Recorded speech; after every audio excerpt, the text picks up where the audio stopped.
వాహనాలకు సంబంధించిన వీడియోలు సోషల్ మీడియాలో తెగ వైరల్ అవుతూ ఉంటాయి. కొందరు పాత వాహనాలను వింత వింత డిజైన్లతో సరికొత్తగా మారుస్తూ అందరినీ ఆశ్చర్యానికి గురి చేస్తూ ఉంటారు. మరికొందరు వింత వింత విడిభాగాలను అమర్చుతూ అంతా అవాక్కయ్యేలా చేస్తూ ఉంటారు. ఇలాంటి విచిత్ర ప్రయోగాలకు సంబంధించిన వీడియోలు తరచూ దర్శనమిస్తూ ఉంటాయి. తాజాగా ఓ వ్యక్తి స్కూటర్ని ఏకంగా బాత్రూమ్గా మార్చడం చూసి అంతా షాక్ అవుతున్నారు.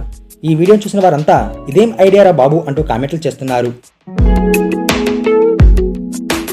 స్కూటీ సీటుని తీసేసిన అతను దాని స్థానంలో బాత్రూమ్ మోటార్ కమోడ్ను అమర్చారు.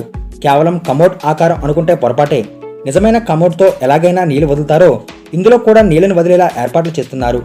స్కూటీ హ్యాండిల్ను ఎక్సలేటర్ తిప్పగానే కమోడ్లోకి నీళ్లు వచ్చేలా ఏర్పాట్లు చేశాడు.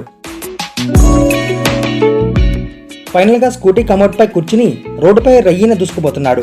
ఈ వింత వాహనాన్ని చూసి అంతా అవాక్ అవుతున్నారు. ఈ వీడియో ప్రస్తుతం సోషల్ మీడియాలో తెగ వైరల్ అవుతుంది. దీనిపై నెటిజన్లు వివిధ రకాలుగా స్పందిస్తున్నారు. ఎలా వస్తాయిరా బాబు ఇలాంటి ఐడియాలంటూ కొందరు, ఒకే సమయంలో రెండు పనుల కోసమేనేమో అంటూ మరికొందరు, ఫన్నీ ఇమేజ్లతో ఇంకొందరు కామెంట్లు చేస్తున్నారు.